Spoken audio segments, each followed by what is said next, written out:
네, 안녕하십니까. 프리뷰전스 김도훈입니다. 오늘은 여러분들과 함께 재미있는 음향 이야기를 짧게 한번 나눠볼까 해요. 오늘은 조금 재미있게 한번 꾸며봤는데 이젠 질문, 그 다음에 여러분들이 한번 확인하는 그런 시간을 갖도록 할게요. 여러분들이 이제 주파수 특성, 그래서 이 주파수 특성에 대해서 여러분들이 나름 지식도 많으시고, 그 다음에 그렇게 분석을 하시는 많은 그런 분들을 저도 접했고, 그 다음에 그런 영상들도 많이 봤습니다. 저도 많이 찍었어요. 그 FR 그래프 또는 주파수 특성 그래프에 대한 영상들을 이렇게 찍었었는데, 이 영상들을 보시면 알겠지만 제가 저만 이상하게 생각하는 건가요? 주파수 특성 그래프를 너무 믿지 마라. 그렇게 얘기했던 기억이 납니다. 그리고 주파수 특성 그래프가 측정을 할 때마다 또 다르고, 측정을 어떻게 하느냐, 또는 측정을 하면서도 제가 장난을 좀 칠 수 있다. 네, 장난을 좀 치면 안 좋은 특성이 좋은 특성처럼 보이게 만들 수도 있다라는 것을 영상에서도 한번 다룬 적이 있습니다. 그래서 이 FR 그래프에 대한 좀 연장선으로 왔는데요. 제가 좀 재밌는 걸 좀 찾아봐서 어떤 분이 질문을 해주셨어요. 주파수 특성이 동일한 스피커가 있으면 똑같은 소리가 나오는 게 아니냐. 그래서 여러분들과 함께 실험하면서 나눠볼까 합니다. 주파수 특성이 동일하면 똑같은 소리가 나올까? 한번 볼까요? 네, 좋습니다. 먼저는 제가 주파수 특성 그래프 하나를 한번 딱 보여드릴게요. 지금 보시는 이 주파수 특성의 스피커는 어떤 스피커라고 예상이 되십니까? 무엇일까요? 이 주파수 특성이 조금 좋아 보이시나요? 안 좋아 보이시나요? 그 전에 먼저 이거부터 할게요. 지금 보시는 그래프는 막대 그래프 형태로 되어 있는 주파수 특성 그래프입니다. 이게 프로 쪽에서는 이런 형태를 많이 활용을 해요. 사용을 합니다. 그리고 이것을 3분의 1 옥타브 단위, 그러니까 3분의 1로 옥타브를 나눠서 거기에 에너지 양을 보여주는 막대 그래프인데, 이게 연속으로 되어 있는 그래프랑 동일한데요. 동일한데 이게 연속으로 되어 있는 그래프도 3분의 1 옥타브 단위로 나누게 되면 3분의 1 옥타브 단위의 에너지를 계산해서 평균값을 보여주는 거고요. 그것을 이제 부드러운 곡선으로 그린 게 이제 그런 이 선형으로 나와 있는 그래프고, 지금 보시는 건 3분의 1 옥타브 단위의 에너지를 막대 그래프 형태로 보여주고 있는 겁니다. 이것을 이제 RTA, 리얼타임 애널라이저라는 곳에서 많이 쓰는 것이고, 프로 장비에서 왜 많이 쓰냐면 3분의 1 옥타브 그래픽 EQ라는 게 존재하고요. 그게 이렇게 올리고 내리게 되어 있어요. 그래서 이 그래프를 본 다음에 너무 레벨이 많은 데는 내리고 너무 적은 데는 올리고 해서 이것을 평탄하게 맞출 때 사용을 하는 것이 그래픽 EQ라는 것이고요. 사실은 평탄하게 맞춘다기보다는 RTA를 보면서 문제 있는 주파수를 줄이고 좀 필요한 주파수를 올려줄 수 있도록 하는 것이 3분의 1 옥타브 그래픽 EQ라는 거예요. 근데 그 그래픽 EQ의 모양과 비슷하게 RTA를 만들어주면, 애널라이저를, 측정기를 만들어주면, 그리고 보여주는 것이 이 3분의 1 옥타브 단위의 주파수 편차 그래프라면 조정하기가 편하겠죠. 그래서 이런 형태의 리얼타임 애널라이저, 그러니까 실시간 측정 장비를 활용을 합니다. 사용을 합니다. 네, 그게 지금 보시는 이 그래프인데요. 이 그래프 상에서 봤을 때 이 스피커는 좋은 스피커일까요? 네, 그거 물어보는 거예요. 똑같다고 보시면 돼요. 여러분들이 알고 있는 뭐 주파수 편차 그래프 막 이렇게 멋있게 나온 거 있죠. 걔도요, 그 스무드니스라 그래서 그 편차를 좀 이렇게 보정을 해서 3분의 1로 보통 보여줘요. 예, 뭐 물론 많이 올려서 24분의 1, 뭐 12분의 1로 보여주는 사이트들도 있지만, 많은 사이트들이 3분의 1로만 보여줍니다. 곡선을 좀 부드럽게 해서.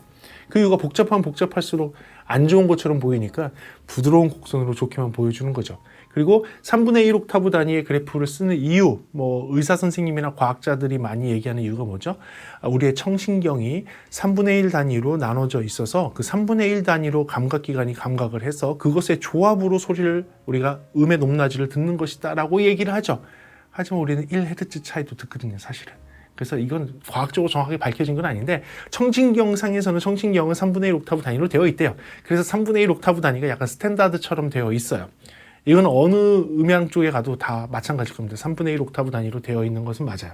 거기에 추가적으로 조금 말씀을 드리면, 우리가 애널라이저로서 지금 3분의 1 옥타브 단위로 보는 것이 문제가 된다고 하신다면, 여러분들이 듣고 있는 이어폰, 헤드폰, 특히 블루투스 이어폰과 헤드폰, 그다음에 핸드폰에서 사용을 하는 그래픽 EQ들은 이 3분의 1 옥타브 단위도 아니에요. 거의 옥타브 단위예요. 5밴드 EQ 있죠. 5밴드 EQ는 3분의 1 옥타브는, 3분의 1 옥타브 단위는 전체 우리 가총 주파수를 나누면 총 31개의 밴드로 나눠져요. 31개의 밴드로 쪼갤 수 있어요. 31개의 작은 밴드로. 하지만 여러분들 EQ를 사용하는 핸드폰이건 블루투스 이어폰이건 블루투스 헤드폰이건 특히 블루투스 이어폰과 블루투스 헤드폰을 튜닝을 할 때 사용하는 EQ는 5밴드 EQ예요. 5밴드. 우리가 들을 수 있는 가청 주파수를 5개로 통통통통 나눈 다음에 레벨을 조정하고 있는 거예요. 지금 그렇게 해서 듣고 있어요. 일반적인 이어폰과 헤드폰이. 하지만 이신열 박사님을 통해서 제가 좀 들은 얘기는 그렇지만 그거보다 상위 레벨, 고급 레벨로 가면 그걸 10밴드까지는 나눠서 써요. 10밴드 EQ를 사용을 해서 튜닝을 하는 이어폰이나 헤드폰은 고급 장비예요. 물론 그래서 이신열 박사님이 이신열 박사님 만드는 장비는 10밴드를 씁니다라고 이렇게 좀 자랑도 하시죠. 왜냐하면 고급 장비들이 쓰는 기술을 적용을 했거든요. 그러니까 10밴드에 그래도요 3분의 1 옥타브 단위보다 안 하는 거죠. 못 하는 거죠. 3분의 1 옥타브는 31밴드로 나눠지는데 얘는 10밴드잖아요. 그러니까 3배나 더 무딘 거예요. 3배나 더 무딘 EQ 손질을 사실은 여러분들이 고급이라고 생각하는 이어폰이나 헤드폰에서 적용하고 있다는 거죠. 그러니까 3분의 1 옥타브가 어느 정도 수준인지는 아시겠죠? 좋아요. 그래서 이 3분의 1 옥타브 여러분들이 주로 사용하는 5밴드도 아니고 10밴드도 아니고 무려 31밴드가 되는 이 형태의 그래프 파형입니다. 그래요. 이 그래프 파형의 스피커는 좋은 제품일까요? 나쁜 제품일까요? 여러분들이 지금까지 봤던 지식으로서 어떠세요? 나빠 보이진 않으세요? 여러분들이 아시는 거는 플랫해야 되지 않아요? 네, 그렇지 않죠. 네. 첫 번째 그렇지 않다는 거예요. 좋아요. 첫 번째는 여러분 마음에 새겨놓고 계십시오. 두 번째 질문입니다. 자, 이제 보여드리는 이 영상을 보시게 되면 여기서는 이 첫 번째 캡처한 그 RTA 모양과 굉장히 흡사한 측정값이 뒤에 나오고 있죠. 네. 두 개의 그래프는 어떻습니까? 거의 동일하죠. 거의 동일합니다. 그래요. 거의 동일하게 측정되는 두 개의 스피커를 제가 준비를 했습니다. 하나의 스피커에 대한 거는 아까 보여준 첫 번째 그림이고 그 다음 스피커는 그 첫 번째 측정되어 있는 데이터 뒤쪽에 나타나고 있는 두 번째 데이터입니다. 보시면 알겠지만 둘은 거의 동일한 주파수 편차를 갖고 있어요. 그 얘기는 FI 그래프라고 하는 그 주파수 그래프가 거의 동일하다는 얘기죠. 거의 동일하다. 자, 그렇다면 많은 분들이 추정하고 있는 이 FI 그래프가 거의 동일하면 같은 소리를 낼 것이다 라고 얘기를 하시는데 이 소리를 한번 들어볼까요? 좋아요. 제가 이제부터 들려드릴게요. 첫 번째 소리와 두 번째 소리를 들려드리도록 하겠습니다. 들어보시죠.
어떠셨어요? 자, 이제부터 그렇다면 제가 정답을 공개하겠습니다. 첫 번째 질문이었던 어떤 스피커였을까요? 1번 그래프에 대한 스피커는 무엇이었을까요? 는 제네릭 8020이었습니다. 여러분들 제가 제네릭 8020을 하면서 그래프도 한번 보여드린 적이 있죠? 이 영상을 보여드린 적이 있죠? 그때는 전혀 이런 그래프가 아니었죠. 왜 이런 그래프가 나왔을까요? 제가 측정을 하는 듣는 위치의 마이크 포지션을 가장 안 좋은 위치를 찾아서 놨어요. 가장 안 좋은 위치. 제가 그 얘기 했었어요. 우리 귀는 두 귀로 들어요. 한 귀로 듣지 않아요. 하지만 측정 마이크는 한 귀예요. 그래서 한 귀로 놓고 봤을 때 가장 안 좋은 위치를 이 중앙 위치, 제가 리스닝하는 이 중앙 위치에서 어디를 찾았어요. 가장 안 좋게 나오는 위치를. 그때의 그래프예요. 그때의 그래프가 지금 보시는 이 그래프예요. 그래서 가장 안 좋게 나온 상태의 그 위치에서 소리를 틀고요. 그리고 녹음을 한 소리입니다. 근데 그 위치예요. 똑같은 위치예요. 대신에 아까는 측정 마이크 한 포지션으로 안 좋은 위치를 찾은 거고, 이제는 그 위치에 두 개의 마이크를 갖고 두 개의 포지션으로 서밍해서 듣는 소리를 들려드린 거예요. 그 소리 다시 한번 들어보시죠. 이 소리예요.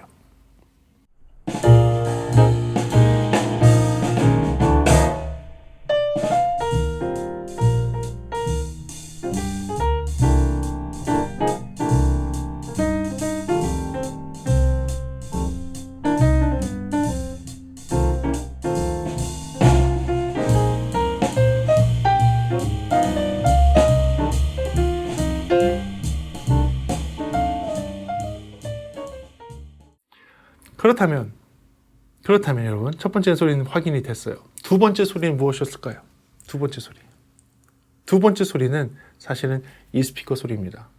제가 20년 이상 갖고 있었던 제 최애 스피커 중에 하나, 서클 5라는 모델인데 지금은 찾기도 어렵죠. 하베스에서 원래 나와서 BBC에다가 납품하는 모니터용 스피커인데, 그 당시 영국에서 조금 이렇게 또 다른 쪽으로 해갖고서 모니터링 스피커로 해서 나왔던 그런 모델입니다. 이 모델도 나름 괜찮거든요. 원래 이 모델의 원래 주파수 특성은 이거보다 훨씬 더 좋게 나오죠. 하지만 이번에는 어떻게 이렇게 안 좋은 위치를 대충 찾았을까요? 그 위치가 어딘 줄 아세요? 바로 여기예요. 자, 여기는 문 밖에서 이렇게 측정 마이크를 설치를 했어요. 이게 사실은 직접 들어오는 소리가 아니라 문 밖에서 반사해서 오는 소리를 수음할 수 있도록 한번 해봤거든요. 그러니까 이 소리하고 한번 비교해 보시면 될 것 같아요. 문 밖에 설치했을 때 소리입니다. 그래요. 이 위치예요. 제가 이 위치에다가 사실상 이 스피커가 소리를 내고 있는 제 이 청음실에 밖에 있는, 밖에 지금 약간 커피 같은 거를 준비할 수 있는 그 장소, 문을 열고 나가서 있는 장소에 마이크를 설치를 하고 제가 측정을 했습니다. 그러면 그 위치에서는 소리가 정확하게 들릴까요? 안 들리죠. 주파수이 정확하게 나올 거예요? 안 나오죠. 그래서 제가 어떻게 했을까요?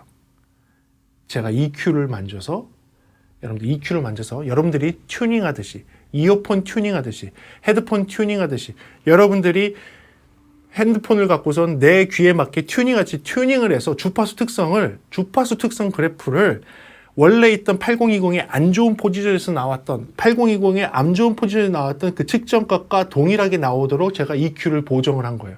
보정을 해서 EQ 값만이라도 거의 정확하게 맞아질 수 있도록 한 겁니다. 그게 지금 보시는 이 영상에서 나오는 그 측정이에요. 제가 측정을 하면서 계속 보정을 해서 EQ 값을 거의 흡사하게 맞췄어요. 둘 다 나쁜 스피커 아니에요. 좋은 스피커였어요. 좋은 스피커였지만 스피커 포지션이 달랐고 듣는 위치가 달랐고 EQ 값을 억지로 보정을 해갖고 제가 맞춘 겁니다. 이건 마치 뭐와 같냐면 이어폰이나 헤드폰의 구조가 다르게 생겨서 인클로저가 달라서 안에 유닛이 박혀있는 그 위치와 각도, 깊이가 다 다른 상황에서 소리가 동일하게 나오려고 억지로 뭘 한 거예요? EQ로 보정을 한 거랑 같다는 얘기죠. 스피커에 가까이 있지도 않으면서, 드라이버가 가까이 있지도 않으면서 드라이버가 멀리 있는데, 그리고 이 안에 있는 구조체 모양도 다 다르고 인클로저의 울림도 다 다른데 EQ만 갖고 보정한다? 라는 것을 가상으로 한번 만들고 싶었던 거죠. 그래서 저는 듣는 위치를 이 청음실이 아닌 청음실 문 밖에다가 놓고 측정을 해본 거예요. 그래서 소리를 보정한 겁니다. 그 보정한 소리가 바로 이 소리입니다. 들어보시죠.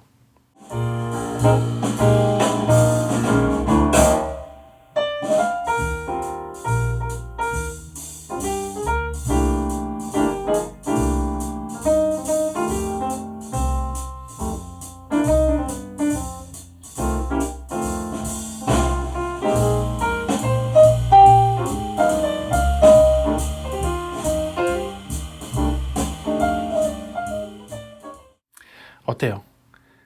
두 스피커의 그 측정 위치에서는 주파수 특성은 동일합니다. 거의 동일합니다. 근데 듣기는 어떠세요? 듣기에 동일하십니까? 절대 아니죠. 그래서 저는 이렇게 얘기하시는 분에게 말씀드려요.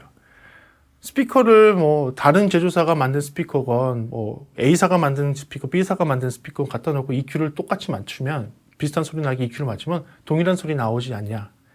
절대 동일한 소리 나오지 않습니다. 절대. 그리고 주파수 특성 그래프에서 해상도를 표현할 수도 없어요.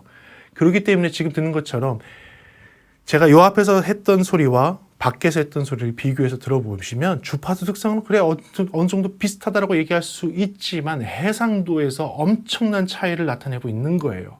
이건 마치 뭐와 같냐면 인클로저가 정말 이상하게 만들어져 있는 스피커와 인클로저 정말 잘 만들고 유닛도 정말 좋은 걸 쓰는 스피커가 동일하게 소리를 내는데 주파수 특성만이라도 똑같이 만들려고 이상한 인클로저, 이상한 드라이버로 만든 애를 억지로 EQ를 써갖고선 주파수 특성이 둘이 동일하게 나오게 만든 거랑 같다는 얘기죠.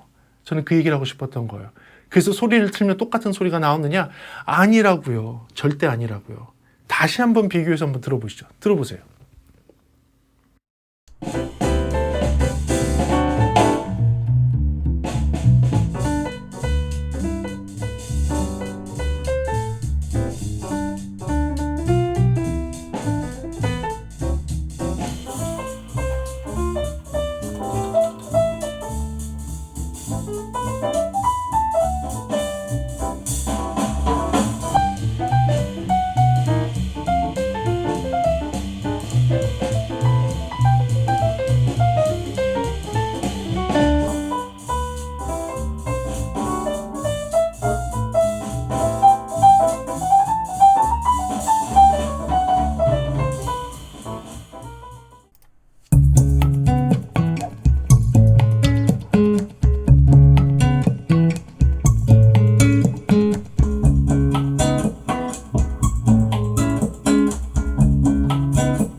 이렇듯이 주파수 특성은요, 소리에서의 정말 극히 일부분만 보여줄 뿐이에요. 그리고 얼마든지 속일 수 있어요. 8020 굉장히 좋은 스피커잖아요. 그리고 그 위치에서 소리를 들어봤을 때 어때요? 제가 안 좋게 나오는, 측정이 잘 안 나오는 자리를 찾아서 거기다 마이크를 세워놓고 일부러 측정했잖아요. 그쵸? 측정했는데 그 위치에 그대로 측정 마이크 2개를 더 설치해서 지금 여러분들이 청음해주는 소리 어떠세요? 2기로 들었을 때는 그렇게 이상하게 들리세요? 아니시죠? 그렇죠? 마찬가지로 밖에다가 설치해놓고서 한 특정 마이크 위치에 동일하게 또 마이크를 설치하고 들었을 때 어떠세요? 네, 그거예요. 주파수 편차를 보여주고 있는 FI 그래프는 절대로 절대값이 될 수가 없어요. 그냥 단순하게 고음, 중음, 저음의 톤 밸런스가 어떻다라는 정도만 보여줄 뿐이에요. 전혀 음질하고는 관계없어요. 음의 질, 주파수 편차, 톤 밸런스는요, 음질하고는 관계없어요. 음질은 그렇게 판단하는 게 아니에요. 네, 그렇게 판단하는 게 아니에요. 설상 톤 밸런스가 조금 무겁게 잡혀 있는 애들도 있어요. 하지만 그런 애들이 음질이 좋을 수 있습니다. 옛날 고급스러운 진공관 앰프에서 나오는 어떤 따뜻한 소리가 나고 조금 무거운 소리가 나는 그런 스피커가 있다고 치면 그래요. 톤 밸런스는 어둡고 잘 안 맞춰졌을 수 있어요. 하지만 정말로 음질이 좋을 수 있는 거예요. 반면에 완벽하다 싶을 정도로 주파수 특성이 플랫하게 나와 있는 그런 스피커가 있다고 칩시다. 근데 그런 스피커가 음질이 나쁠 수 있다라는 얘기죠. 지금 아까 들어본 것처럼요. 물론 제가 플랫을 기준으로 해서 했었으면 조금 더 좋은 설명이 됐겠지만 제가 2가지를 한꺼번에 보여드리기 위해서 했었어요. 마이크의 위치에 따라서 주파수 편차는 급격하게 달라질 수 있다. 특히 스피커에서는 더 그렇습니다. 어느 포지션, 어느 위치에 있느냐에 따라서 테이블에서 나오는 반사, 벽에서 나오는 반사, 다른 기타 다른 요소들이 캔슬레이션을 만들어서 주파수 특성이 이상하게 또는 부밍을 일으켜서 주파수 특성이 좀 부스트되게 나올 수가 있다는 것이에요. 그래서 이 주파수 편차 그래프는요, 어느 정도의 그냥 소리 톤이 이렇겠구나 하는 그냥 가이드라인이 될 뿐 절대 이 제품에 대한 평가를 할 수 있는 절대 기준이 될 수 없다라고 제가 여러 번 말씀드리는 겁니다. 이전에도 제가 그렇게 했었고 지금도 또 그 얘기를 하는 겁니다. 어떠세요? 조금은 이해가 되세요? 다음에는 제가 오프라인 모임을 할 때는 아예 직접 들려드릴게요. 아예 다른 스피커를 갖고 와서 다른 스피커의 EQ 밸런스를 흔히 얘기하는 RTA 측정기를 놓고 나서 동일하게 맞춰놓고 소리를 A/B 테스트를 하게 되면 훨씬 더 잘 느끼실 수 있을 거예요. 여러분들 직접 참여하신다면. 다음에 제가 기회가 되면 그런 자리, 오프라인 자리도 코로나가 끝나고 나면 마련할 수 있도록 한번 해보겠습니다. 그래요. 오늘은 이렇게 해서 여러분들이 많은 이슈가 되고 있고, 그 다음에 또 저에 대해서 또 그렇게 너무 주파수 특성 그래프에 대해서 너무 무시하는 거 아니라고 얘기하시는 분들께 제가 좀 말씀드리는 것 중에 하나예요. 누구보다도 제가 측정은 많이 했을 거예요. 제가 2002년도부터 측정이라는 거는 마이크를 갖고 측정하는, 스피커 측정하는 일은 정말 많이 했습니다. 제가요. 여러분들 2002 월드컵 개막식 할 때에도 그 개막식 하는 그 자리에 있는 팀에 저도 음향팀으로 소속이 돼 있었고요. 그 다음에 2004년도인가요? 유니버셔드 대회할 때 대구에 있는 경기장들 튜닝 제가 다 했어요. 거기에 있는 거의 모든 경기장 튜닝은 제가 했었어요. 그러니까 튜닝을 정말 많이 했었거든요. 그래서 저는 이 측정기를 보면서 튜닝을 하고 FR 그래프 잡고 하는 거는 정말 한 18년째 이걸 하고 있으니까 정말 많이 해봤거든요. 그래서 이 부분에 대해서 중요성도 제가 잘 알지만 그렇다고 해서 이것을 너무 맹신하지 말라는 것은 제가 꼭 말씀드리는 거예요. 다음에는 오프라인이 되게 되면 이걸 어떻게 봐야 되고 하는 거에 대한 것도 오프라인 상에서 조금 같이 말씀드릴 수 있도록 하겠습니다. 그리고 오늘 조금 무거운 주제일 수도 있었지만 그래도 소리를 들어볼 수 있어서 조금 재미있었죠? 다음에도 이렇게 좀 경험할 수 있는 음향 이야기를 계속 전달해 드릴 수 있도록 하겠습니다. 그래 좀 더 유익한 얘기로 다음 시간에 돌아올게요. 지금까지 프리비전스였습니다. 감사합니다.